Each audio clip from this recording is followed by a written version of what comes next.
So first வந்து இன்விசிபிளாக நம்ம complete பண்ணிட்டோம். இப்போ வந்து விசிபிளாக தான் இருக்கும். இந்த பைப்பிங் நம்ம எப்படி வைக்கிறது அப்படிங்கிறத பார்க்கலாம். ஸோ இதுக்குமே வந்து அதே மாதிரி கிராஸ் பீஸ் நம்ம கட் பண்ணி எடுத்துக்கலாம்.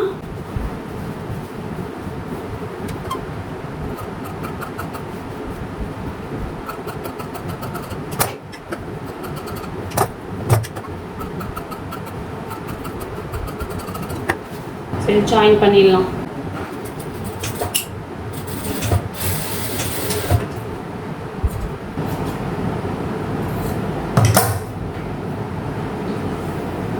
ஸோ ஜாயின் பண்ணியாச்சு.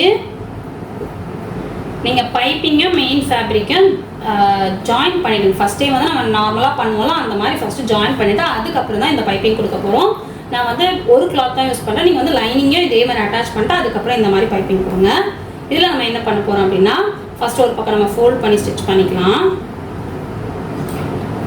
நான் கைடு மாற்றல, சிங்கிள் கைட்லேயே தான் போடுறேன். பட் நீங்கள் நார்மல் கைடு யூஸ் பண்ணிக்கோங்க. இது தைக்கிறதுக்கு கஷ்டமாக இருக்கும்.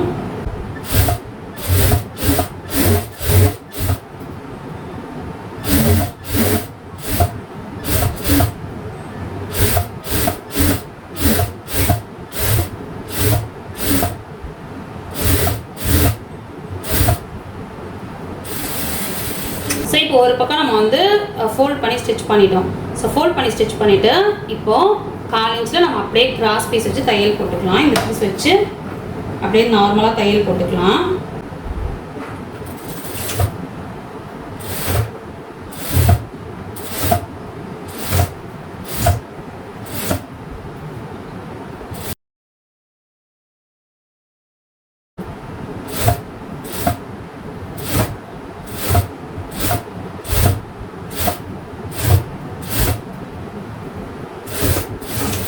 இப்போ என்ன பண்ணோம் அப்படின்னா இந்த பைப்பிங் த்ரெட்டை இப்படி உள்ளே கொடுத்து இங்கே பாருங்க, இந்த பிசர் இருக்குல்ல இதான் அந்த பக்கமாக போயிடணும்.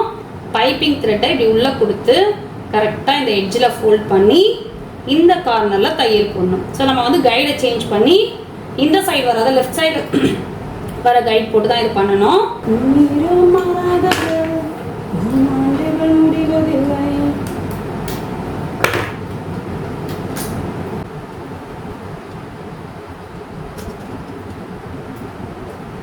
திரும்பவும் சொல்கிறேன், இதை இப்படி ஓப்பன் பண்ணி விட்டுட்டு பிசர் அந்த பக்கமாக போயிடணும். அதாவது இந்த ஜாயின்லாம் போட்டிருக்கோம்ல இது அந்த பக்கமாக போயிடணும். இந்த கேப்பில் கரெக்டாக இந்த கார்னரில் த்ரெட்டை வச்சு நம்ம ஸ்டிச் பண்ண ஸ்டார்ட் பண்ணணும். தையல் வந்து நல்லா அந்த பள்ளத்தில் விழுற மாதிரி இருக்கணும். ஸோ ஃபஸ்ட்டு நம்ம ஸ்டார்ட் பண்ணிவிட்டு அதுக்கப்புறம் கரெக்டாக அரேஞ்ச் பண்ணிக்கலாம்.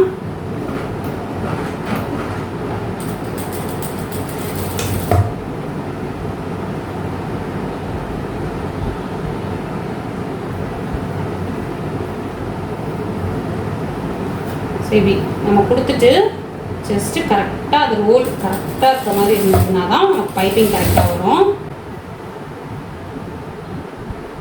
சரி, இந்த கார்னர் இந்த எட்ஜஸ்லலாம் இதுலேயே நம்ம கட் பண்ணி விட்டுக்கலாம். நான் மறந்துட்டேன். அப்போ தான் நமக்கு அந்த வளைவு கரெக்டாக டர்ன் ஆகும்.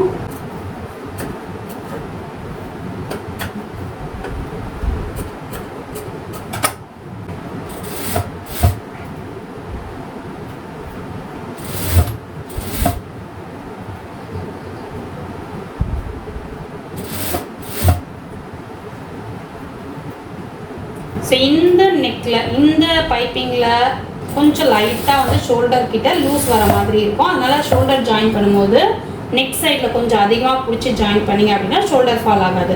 பட் நம்ம ஃபஸ்ட்டு பண்ணோம்ல இன்விசிபிள், அதில் வந்து கண்டிப்பாக ஷோல்டர் ஃபால் ஆகாது. ஏன் அப்படின்னா அது நம்ம நெக்கை சுத்தமாக எடுக்க மாட்டோம். பட் இது வந்து கொஞ்சம் இழுத்து தான் தைப்போம் அப்படிங்கிறதால லைட்டாக ஒரு லூஸ் வரும் நெக்கு கிட்ட. அதனால் நெக்கு கிட்ட நீங்கள் அந்த ஷோல்டர் ஜாயின் பண்ணும்போது நெக் சைடில் கொஞ்சம் அதிகமாக ஜாயின் பண்ணிங்க அப்படின்னா உங்களுக்கு வந்து ஷோல்டர் ஃபால் ஆகாது. பட் இதை விட நான் சஜஸ்ட் பண்ணுறதுனா அந்த இன்விசிபிள் பைப்பிங் தான் பண்ணுவேன். அது ரொம்பவே ஈஸியான மெத்தடு.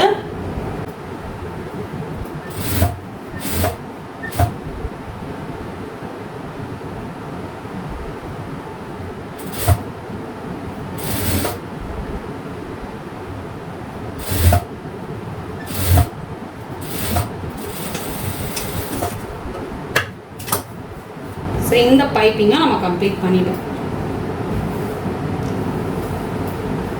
ஸோ உங்களுக்கு தெரியும், இதுவும் நம்ம கம்ப்ளீட் பண்ணிட்டோம்.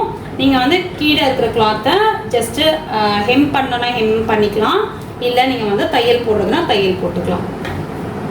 லைட்டாக அந்த பைப்பிங் கிளாத்தையுமே இந்த கார்னரில் இப்படி லைட்டாக கட் போட்டு விட்டுக்கோங்க, இல்லைன்னா இப்படி தூக்கிட்டு நிற்கும். சரி, நான் ஜஸ்ட் ஒரு தையல் போட்டுக்கிறேன்.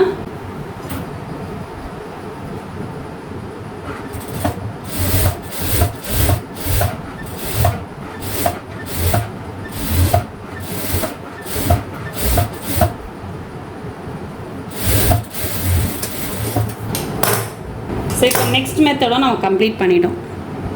இப்போ பாருங்க, இதுவுமே நீட்டாக தான் இருக்கும். பட் என்ன தான் இருந்தாலும் அந்த இன்விசிபிள் பைப்பிங் இன்னுமே நல்லாயிருக்கும். இது வந்து நமக்கு இந்த அடிஷ்னலாக கொடுத்த கிளாத்து வெளியே தெரியும். ஸோ 2 மெத்தடில் நம்ம பைப்பிங் பார்த்துருக்கோம். த்ரெட்டு வச்சு, த்ரெட்டு வைக்காமல் நம்ம எப்படி பைப்பிங் கொடுக்கலாம் அப்படிங்கிறத நெக்ஸ்ட் வீடியோவில் நம்ம பார்க்கலாம். இந்த வீடியோ உங்களுக்கு கண்டிப்பாக யூஸ்ஃபுல்லாக இருந்திருக்கும்னு நினைக்கிறேன். இந்த வீடியோ உங்களுக்கு பிடிச்சா லைக் பண்ணுங்கள், ஷேர் பண்ணுங்கள், கமெண்ட் பண்ணுங்கள், மறக்காமல் சப்ஸ்கிரைப் பண்ணுங்கள்.